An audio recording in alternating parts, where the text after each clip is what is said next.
Now on the APEC VIP hotline, cutting edge training for the serious athlete, apecgo.com. Joining us now, the head football coach of the Longview Lobos, John King. Coach, how you doing?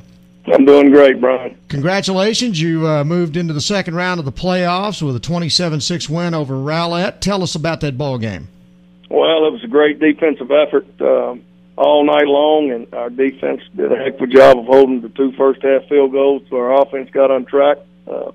We were slowed by a few turnovers in the first half, and we blew some scoring opportunities. But kids came through in the second half, come out of there with a win, and we're excited about going to the second round. 7-6 at halftime. What'd you tell your team at half? Well, I didn't have to tell them a whole lot. I told them my feelings before the game, and I think at halftime they realized that they weren't as tuned in as what they should have been. And the big play right before the half gave us a 1-point lead and gave us a lot of momentum, and we went out and took care of business and, start the second half with a big punt return for a touchdown for 81 yards. And, it was all Lobos from there on. Did you feel like your team was maybe a little flat to start the ball game? Well, I thought so. It looked like it in pregame warm-up. There's so many unknowns in the first-round matchup, particularly when you're playing somebody you've never played before. And then when you start trying to match up, the level of play in your district with the level of play in their district. And, there's some things you think you can take advantage of, and there's some things that surprise you. So, but all in all, I thought our kids took care of business. We eliminated the turnovers, and, that game might have been over with sooner than what it was. And you got 23rd quarter points in the game, so they apparently woke up and then just put the foot on the gas pedal, didn't they? Yeah, we did. That was a big third quarter for us, and defense came up with a bunch of key stops and put them in long yard situations and really smothered them the entire second half. And offensively, we were able to get some drives going and get some points. Talk about the performance of your tailback, Torrey White. He had a tough first half, but it looks like he finished with a nice game. Yeah, he did. He had some big runs, and really ran the ball extremely well most of the night. Did a good job of hitting the creases, and part of his performance was holding on to the ball. One I thought was questionable, but regardless of what I think, the referee called it a fumble, and that's what it goes down as. And your sophomore quarterback, Desmond Chumley, how do you think he performed in his first playoff game?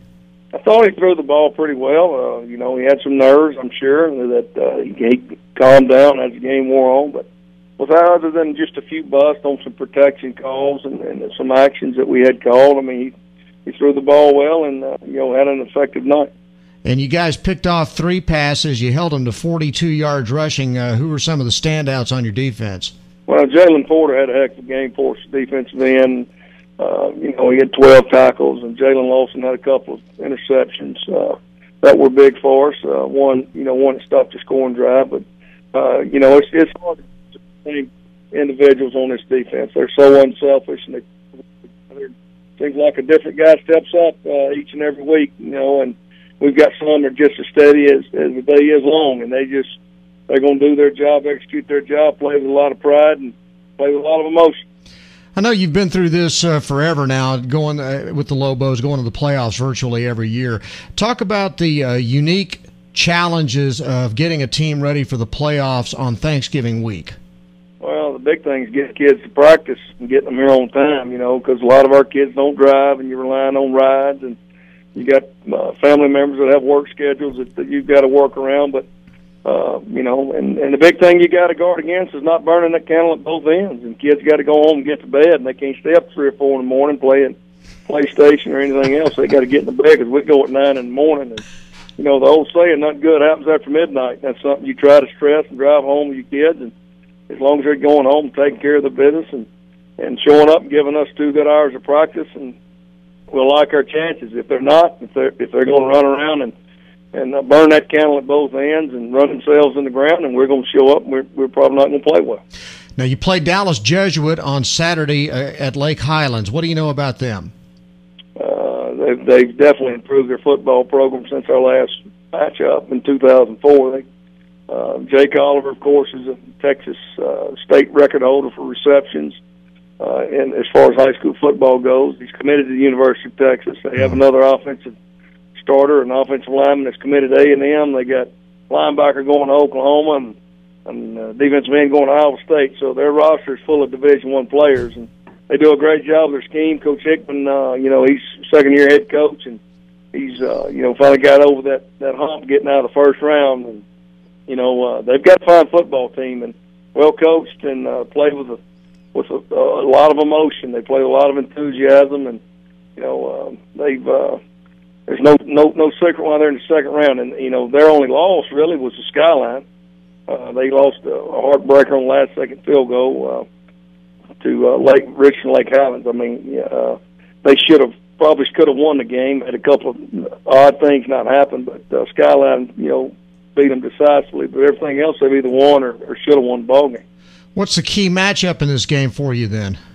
I think we're going to have to be able to control the line of scrimmage. They do a lot of blitzing, and we can't have negative yards on offense, and then of course on defense, got to slow down the Oliver kid. But he's not their only weapon, and you can't just zero in on one guy. They do a good job of mixing the ball up, but it all goes back to this time of the year: turnovers, third down conversions, and field position.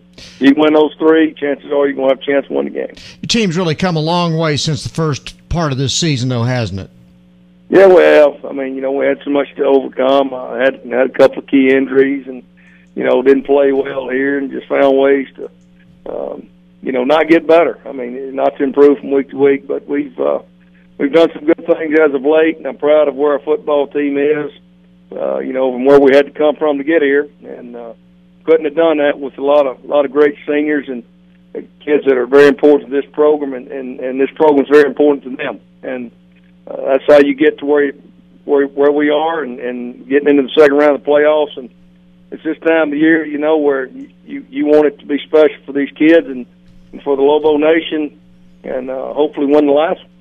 Well, Coach, we wish you the best of luck on Saturday. We hope you have a happy Thanksgiving, and we do appreciate you coming on with us every week. Really do.